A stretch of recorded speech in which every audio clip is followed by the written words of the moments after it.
don't know, I just feel happy while scripting this part. Yay! Hi friend, I'm Shannon Z and it's key learning time. In this video, you will find out one key thing I learned and 2 solutions from my daily content challenge that was pretty groundbreaking for me and why you should start this challenge too. And I will review part 2 of my challenge at the end of the video. Quick background, I posted content daily for a month, like on any topic and platform I wanted because I'm a perfectionist and I wanted to break free from that. And I dislike restrictions. So the only rule I gave myself was I had to post content daily. Well, my daily was from Mondays to Thursdays and I took a break from Fridays to Sundays, but it was still a nightmare having to churn out content for 4 days straight while studying and working on shoots and events too. So my one key thing I learned while doing this daily content challenge is you are forced to face yourself and find out what's stopping you from taking action. Now, I already have a lot of limiting beliefs.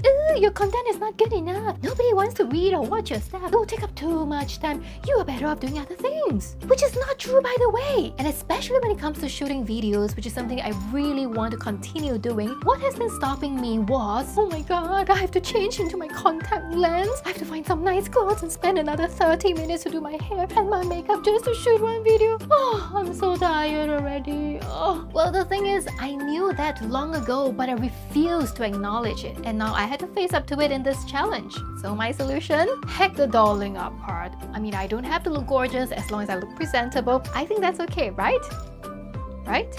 Hey, let me know in the comments. Another solution is to batch create your content, meaning you create at least 2 to 3 videos or posts in one sitting. So at least the hours spent dolling up, setting up, have a greater return on investment, more bang for your buck. And I actually teach my clients that, and I do that sometimes too, but I personally like to script and shoot what I feel that day to be in the moment. Yeah, it's just a feeler thing, I guess. My next part of the challenge to curb my perfectionism and procrastination is instead of daily content. Now I'm going to create more targeted content. More tips and hacks on videos for solopreneurs, speakers, and coaches. Yay!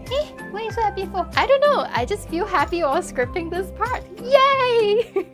So what's stopping you from creating content and videos for your business? Let me know in the comments below and subscribe for more videos on videos and more. See you!